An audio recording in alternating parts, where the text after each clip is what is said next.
প্রিয় বন্ধুরা, আসসালামু আলাইকুম। আপনারা সবাই কেমন আছেন? আশা করি ভালো আছেন। তো আপনাদের সবাইকে জানাচ্ছি অগ্রিম ঈদ মোবারক।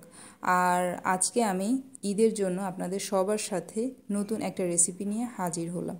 তো আজকের এই রেসিপিতে আমি আপনাদেরকে ভীষণ মজার খাসির মাংসের বিরিয়ানি রান্না করে দেখাবো।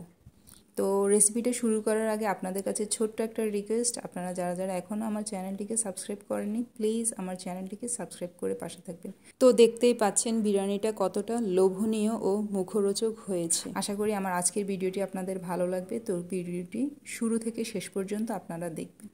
তো চলুন বন্ধুরা, এবার কথা না বাড়িয়ে ভিডিওটা শুরু করা যাক। এখানে হাঁড়িতে আমি 2 টুকরো দারচিনি, এলাচ 6-7টা, তেজপাতা 3টা এবং লবঙ্গ নিয়ে নিয়েছি 7টা। এখন এতে দিয়ে দিয়েছি সরিষার তেল।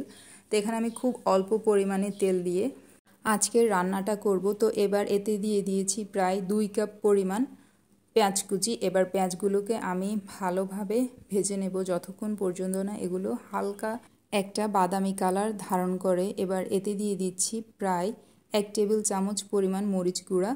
এবার দিয়ে দিচ্ছি 1.5 টেবিল চামচ পরিমাণ ধনিয়া গুঁড়া, দিয়ে দিচ্ছি 1 টেবিল চামচ পরিমাণ গরম মশলা গুঁড়া।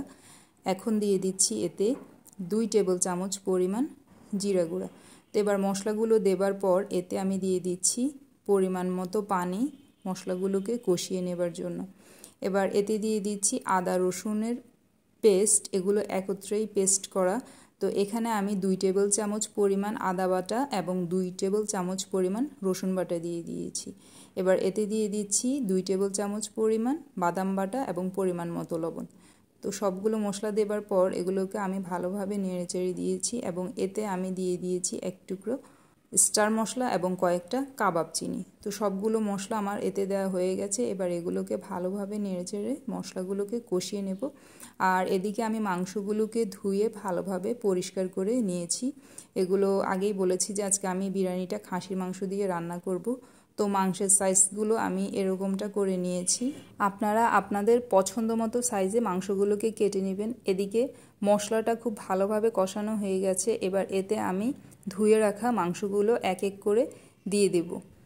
তো একটি বিষয় বলে রাখা ভালো, বিরিয়ানির যেই মাংসটা আমরা রান্না করব, এই মাংসটাকে যদি আমরা খুব অল্প আঁচে ধীরে ধীরে রান্না করি তাহলে সেক্ষেত্রে মাংসটা অনেক জুসি হবে এবং ভালোভাবে মাংসটা সেদ্ধ হবে। তা আমি মাংসগুলোকে খুব ভালোভাবে মশলাটার সাথে মিক্স করে নিচ্ছি।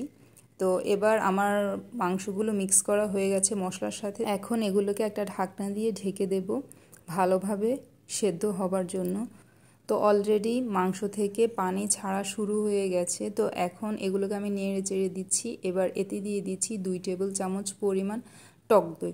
তা আমি টক দইটা একটু পরেই দিয়েছি, আপনারা চাইলে টক দইটা আগেও ব্যবহার করতে পারেন। তো টক দইটা দেবার পর আবারও আমি মাংসগুলোকে বেশ ভালোভাবেই নেড়ে চেড়ে দিচ্ছি। মাংসগুলোকে মূলত আপনার বারবার নাড়াচাড়ার উপরেই রাখতে হবে। তো এদিকে আমি বিরিয়ানির সাথে দেবার জন্য এখানে 7টা আলু নিয়ে নিয়েছি, আলুগুলো আস্ত নিয়ে নিয়েছি। তো এবার আমি মাংসের সাথে আস্ত আলুগুলোকে দিয়ে দিচ্ছি। অ্যাকচুয়ালি আস্ত আলু দিলে আপনার বিরিয়ানিটা দেখতেও ভালো লাগে, খেতেও ভালো লাগে। তো সে কারণে আপনারা চাইলে বড় আলুকে মাঝখান দিয়ে কেটে 2 টুকরো করেও দিতে পারেন। তো এগুলোকে আমি নেড়ে চেড়ে আবারও ঢাকনা দিয়ে ঢেকে দিচ্ছি। তো ফিরে এলাম বেশ কিছুক্ষণ পর। এবার এতে আমি দিয়ে দিয়েছি পরিমাণ মতো পানি, যেন আলু এবং মাংস ভালোভাবে সেদ্ধ হয়। এদিকে আমি বিরিয়ানির জন্য চাল নিয়ে নিয়েছি। এখানে আমি চিনি গুঁড়া চাল নিয়েছি। চালগুলোকে আমি ভালোভাবে ধুয়ে পরিষ্কার করে নিয়েছি।